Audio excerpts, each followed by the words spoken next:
उत्तर प्रदेश के एक छोटे से गांव की यह कहानी है। इस गांव में लड़की का जन्म किसी अभिशाप से कम नहीं माना जाता। यह गांव ज्यादा बड़ा नहीं है। ज्यादातर लोग चौधरी अजमेर सिंह के भट्टे पर मजदूरी करके अपना पेट पालते हैं। उसी भट्टे पर धनवा नाम का एक आदमी भी काम करता है। उम्र लगभग 45 साल, अविवाहित और अकेला। शादी की उम्मीद उसने बहुत पहले ही छोड़ दी थी। उसे यकीन था कि वह उम्र भर कुंवारा ही रहेगा। लेकिन एक दिन गाँव का पुजारी उसके लिए एक लड़की खोज लाता है। उस लड़की का नाम है भवरी।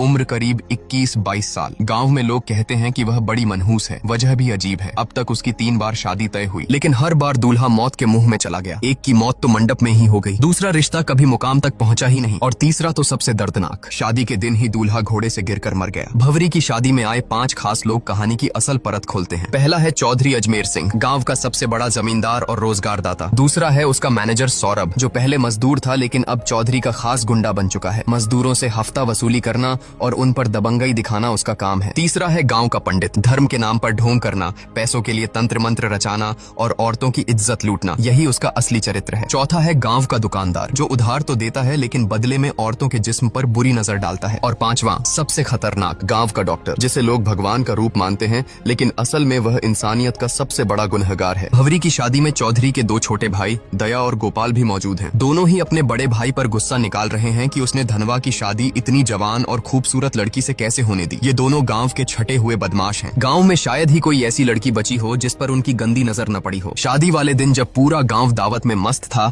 उसी रात चौधरी के दोनों भाई ने वह किया जिसकी किसी ने कल्पना भी नहीं की थी। वह गांव की एक मानसिक रूप से विक्षिप्त लड़की बसंती को बहला फुसलाकर जंगल में ले गए और दरिंदगी की सारी हदें पार कर दी। उसके बाद इस डर से कि कहीं वह किसी को सच न बता दे, उसे बेरहमी से मार डाला और लाश नदी में फेंक दी। उन्हें लगा कि यह मामला भी वैसे ही दब जाएगा जैसे पहले दबते आए हैं, लेकिन इस बार बात केवल कुकर्म तक सीमित नहीं थी, ये हत्या भी थी। गांव के लोग सन्न थे और पुलिस इंस्पेक्टर की चौधरी से पुरानी दुश्मनी भी सब जानते थे। अगले ही दिन जब चौधरी अपने भाइयों को पश्चाताप कराने मंदिर ले गया, तभी इंस्पेक्टर ने वहां धावा बोल दिया। पूरे गांव के सामने उसने चौधरी के भाइयों को पकड़ लिया और जब चौधरी बीच बचाव करने आया तो इंस्पेक्टर ने गुस्से में उसके गाल पर ऐसा थप्पड़ जड़ा कि पूरा मंदिर गूंज उठा। इंस्पेक्टर ने गरजते हुए कहा, औकात है तो करा लेना अपने भाइयों की जमानत, लेकिन इस बार कानून की पकड़ से कोई नहीं बचेगा। भले ही उसके पास सीधे सबूत न थे, मगर उसे यकीन था कि डीएनए टेस्ट सच को उजागर कर देगा। थाने पहुंचने पर दोनों भाइयों की ऐसी खातिरदारी की गई कि आखिरकार उन्होंने सब कुछ कबूल कर लिया। चौधरी ने शहर के वकील से सलाह ली, लेकिन वकील ने साफ कह दिया कि मामला बहुत पेचीदा है, जमानत मुश्किल ही नहीं, नामुमकिन है।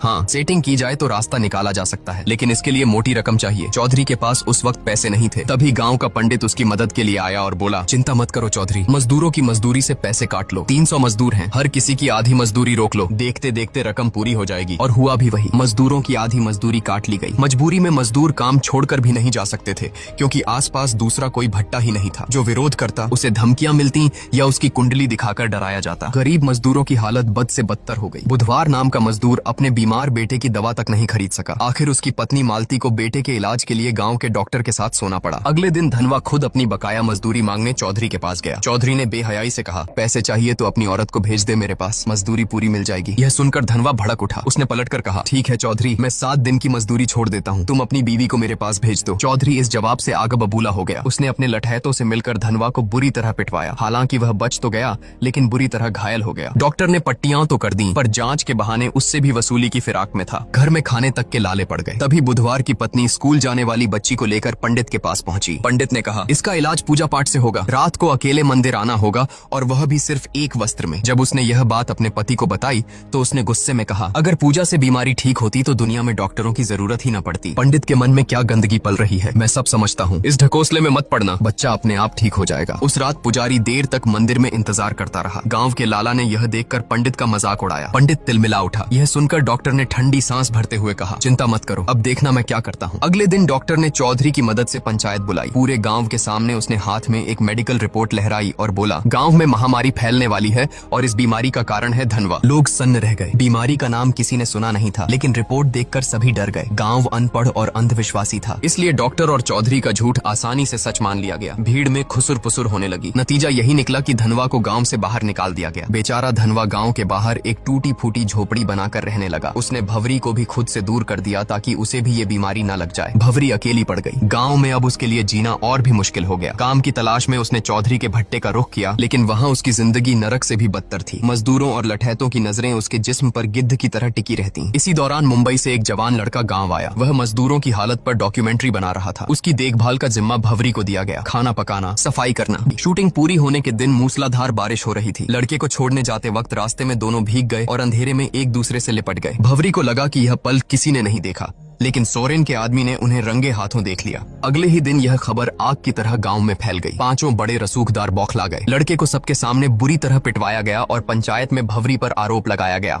तमाशा देखने वालों में धनवा भी शामिल था। वह भवरी पर टूट पड़ा और बोला, तूने मुझे धोखा दिया है, अब हमारा कोई रिश्ता नहीं। अब भवरी पूरी तरह अकेली हो गई, न पति का सहारा न गांव का। दिन रात अपमान झेलने के बाद उसने वही रास्ता चुना जो गांव उसके सामने धकेल रहा था। उसने चौधरी और उसके चमचों को संदेश भेजा, अब मैं वही करूंगी जो तुम चाहते हो, लेकिन मेरी कीमत बाकी औरतों से 7 गुना होगी। पहले तो सबने इसे अनसुना किया, मगर रात गहराते ही पांचों रसूखदार बारी बारी से उसके घर पहुंच गए। बोली लगनी शुरू हुई। आखिरकार सबसे मोटी रकम लेकर एक ने भवरी का यह धंधा शुरू किया और यहीं से गांव की हवस की भूखी भीड़ टूट पड़ी। भवरी अब गांव की लानत नहीं, गांव की सबसे महंगी औरत बन चुकी थी। डॉक्टर से लेकर पुजारी तक, चौधरी से लेकर मजदूरों तक, हर कोई उसके जिस्म का सौदा करने लगा। जो औरत अपने अधिकार के लिए लड़ सकती थी, वही अब पूरे गांव की हवस का खिलौना बन गई। अब गांव में यह सब आम सी बात हो गई थी। भवरी की इज्जत बिक चुकी थी और कोई रोकने टोकने वाला नहीं था। उधर चौधरी अपने भाइयों की जमानत के लिए वकील के पीछे भाग दौड़ कर रहा था, लेकिन किस्मत को कुछ और ही मंजूर था। पैसे देने के बावजूद तभी जज का तबादला हो गया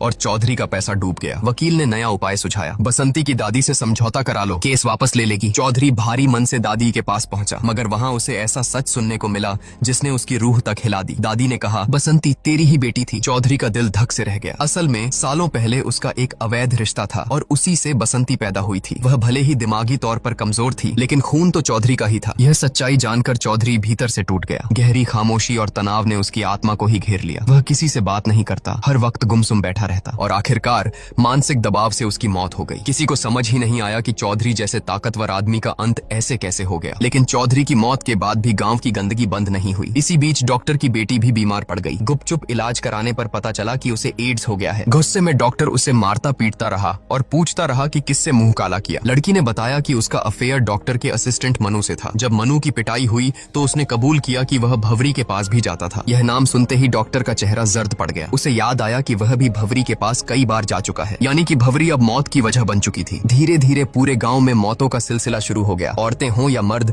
सबकी हालत बिगड़ने लगी। जब मीडिया तक यह खबर पहुंची कि गांव में महामारी फैल रही है, तब 100 से ज्यादा शवों की जांच की गई। रिपोर्ट सामने आई तो एड्स का पता चला। गांव में हाहाकार मच गया। अब लोग किसे दोष दें? सबकी उंगलियां धनवा की तरफ उठी, क्योंकि वही था जिसे सालों पहले एड्स की बीमारी हुई थी। गुस्साए गांव वाले उसे पीट पीट कर थाने ले गए, लेकिन जब उसका खून टेस्ट हुआ तो सच्चाई सबके सामने आई। धनवा को कभी बीमारी थी ही नहीं। असल में डॉक्टर ने पंचायत में झूठी रिपोर्ट दिखाई थी। असली बीमारी भवरी तक पहुंची थी उस मुंबई वाले लड़के से जो डॉक्यूमेंट्री शूट करने आया था। वहीं से यह जहर पूरे गांव में फैल गया। अब गांव वालों का गुस्सा फट पड़ा। सच्चाई जानकर उन्होंने डॉक्टर, लाला, पंडित और सोरेन को घेर लिया। पुलिस ने भी आंखें मूंद लीं और उस दिन पूरा गांव भेड़ियों की तरह उन पर टूट पड़ा। उन्हें इतना मारा गया कि वहीं तड़प तड़प कर उनकी मौत हो गई। उधर धनवा को जब यह पता चला कि भवरी भी उसी बीमारी की चपेट में है, तो वह उसे आखिरी बार देखने गया, लेकिन तब तक भवरी की मौत हो चुकी थी। धनवा ने भारी दिल से उसकी चिता सजाई और पूरे सम्मान के साथ अंतिम विदाई दी। यह पूरी कहानी यही बताती है कि अपने कर्मों से कोई नहीं बच सकता। जो जैसा बोता है वैसा ही काटता है। कुछ समय के लिए बुराई जीतती हुई जरूर दिखती है, लेकिन अंत में उसका अंजाम हमेशा बुरा ही होता है। और इसी कड़वे सच के साथ यह कहानी खत्म होती है।